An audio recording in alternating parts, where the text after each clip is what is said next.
On paper, Russia remains a superpower. But right now, its war in Ukraine is shredding something far more vital than tanks or borders: its future.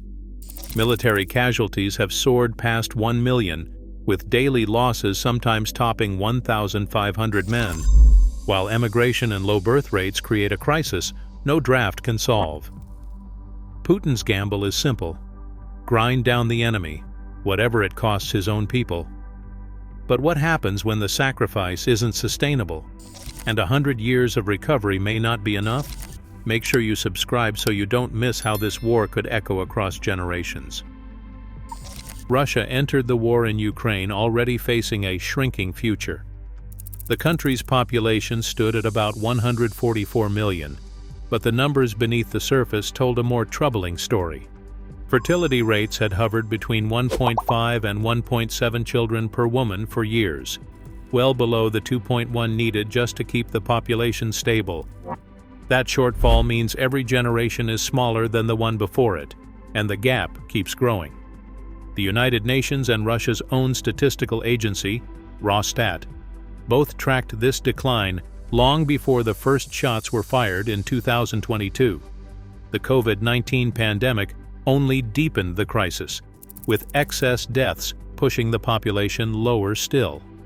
By 2021, Russia had lost hundreds of thousands more people than expected, erasing any hope for a quick rebound. The age structure offers no relief. The share of elderly citizens is rising, while the pool of working-age adults keeps shrinking. Fewer young people are entering the workforce each year, and the number of men of draft age, the group most needed for both the economy and the military, is steadily falling. In this context, every soldier lost on the battlefield is not just one less man today, but the loss of a potential family, a future taxpayer, and a pillar of the next generation. This is the fragile demographic foundation on which all the war's losses now land. The annexation of Crimea in March 2014 set off a chain reaction that would strain Russia's military in ways few anticipated. While the Kremlin celebrated a swift victory, the real cost played out in the eastern regions of Ukraine, where fighting dragged on for years. Russian-backed separatists in Donetsk and Luhansk relied on a mix of local recruits, irregulars, and unmarked Russian soldiers in what Western analysts called a hybrid war. As casualties mounted and enthusiasm at home waned, Moscow turned to unconventional solutions to keep the front lines manned. By 2015, formal agreements like Minsk II failed to bring peace. The Donbas conflict settled into a grinding stalemate, with sporadic battles and a steady drip of losses. The Russian military, unwilling to commit large numbers of regular troops, began to lean on private military contractors. The Wagner Group, formed in late 2014, became the Kremlin's go-to force for deniable operations. Wagner fighters, many with backgrounds in the military or security services, were first deployed to Donbass and then to battlefields in Syria and Africa. Their presence allowed Russian officials to claim plausible deniability while still projecting force. But even Wagner's ranks proved hard to fill. By 2020, reports surfaced of prisoners being offered early release in exchange for combat service. Investigations by Meduza and BBC Russian confirmed that penal colonies in regions like Krasnodar and Sverdlovsk began sending convicts to the front, often with little training and the promise of a pardon after 6 months if they survived. These early experiments in prisoner recruitment previewed a larger trend: Russia's reliance on non-traditional pipelines to make up for a shrinking pool of willing and able recruits. The seeds of today's manpower crisis were planted long before the full-scale invasion, as demographic decline forced military planners to reach further and further from the standard conscription model. Russian losses in Ukraine are measured not just in headlines, but in hard numbers that stagger the imagination. Since February 2022, independent estimates place total Russian military casualties, killed, wounded, and missing, between 1.1 and 1.25 million. The number of dead alone stands between 275,000 and 325,000, with some sources suggesting even higher. These are not abstract figures. Each day on the front, the toll continues. In December 2024, UK Defense Intelligence tracked an average of 1,570 Russian soldiers lost per day. Even as the war ground on into 2025 and 2026, the daily rhythm of death rarely fell below 900 and often surged back over 1,000. The scale is almost unprecedented in modern warfare. For comparison, Russia's losses in Afghanistan over a decade reached 15,000 dead. In Ukraine, that number is eclipsed every few weeks. The majority of these casualties are men in their prime, soldiers, conscripts, and hastily mobilized recruits. Tens of thousands have vanished without a trace, their fates unrecorded except as missing. Western intelligence agencies, including the UK Ministry of Defence and CSIS, converge on the same conclusion. Russia is burning through its manpower at a rate no great power has suffered since the Second World War. This relentless attrition is not just a battlefield problem, it is a demographic wound that deepens with every day the war drags on. The numbers are more than statistics, they are a measure of a country's future slipping away, one soldier at a time. The Kremlin's answer to mounting losses arrived in September 2022. A partial mobilization decree called up 300,000 new troops, flooding draft offices and prompting a wave of panic across the country.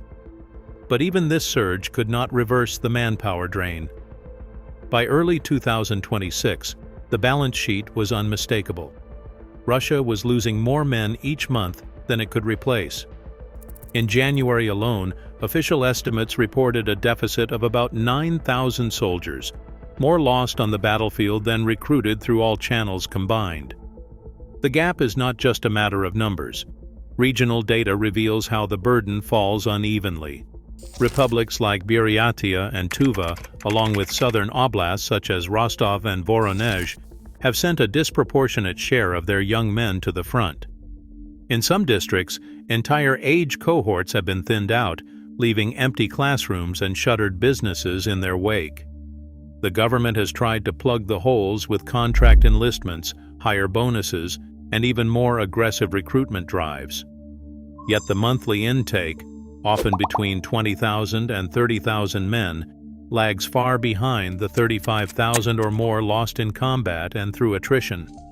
Putin's strategy leans heavily on the idea that Russia can outlast its opponents through sheer endurance. But the numbers tell a different story. With each passing month, the replacement gap widens. The state is running out of willing recruits, and the regions most affected are already struggling to recover. The war's operational strain is no longer just a military challenge, it is a demographic emergency, one that exposes the limits of a model built on endless sacrifice. Projecting the numbers forward, the demographic cost goes far beyond the battlefield. Demographers use cohort modeling to estimate the long-term impact of so many prime-age men lost. With every soldier killed, Russia isn't just losing a life, it's erasing a branch of the family tree. United Nations projections show that the war's casualties could mean 600,000 to 900,000 fewer births over the next 30 years, simply because so many fathers are gone before they ever start families. The effect multiplies over generations, shrinking each new cohort of Russians even further. By the end of this century, the United Nations baseline scenario puts Russia's population at just above 100 million. In a high-loss scenario, it could fall below that line, with no easy path back. The arithmetic is cold and relentless. Every day of fighting now echoes into a century of lost futures. Labor shortages now ripple through Russian industry, from steel mills in the Urals to construction sites in Moscow. Since 2022, as many as 1 million Russians, many of them young men and skilled workers, have left for places like Kazakhstan, Turkey, and the European Union. The information technology sector, once a symbol of modern Russia, has seen thousands of engineers and programmers resettle in Georgia and Central Asia. The government's answer has been to overhaul the draft. Starting in 2026, conscription runs year-round, with a target of 261,000 men aged 18 to 30. Official data, however, has grown patchier. Rosstat stopped publishing detailed birth and death figures in the middle of the war, and regional losses are often redacted. While some officials claim migration and policy changes can offset the losses, the numbers on the ground tell a different story, one of shrinking workforces, abandoned villages, and a brain drain that no quick fix can reverse. Putin's war isn't just erasing soldiers, it is erasing Russia's future. As casualty rates soar and a generation vanishes, the real battle is for survival itself. What happens when a nation exhausts its own lifeblood? For answers that matter, subscribe and stay informed.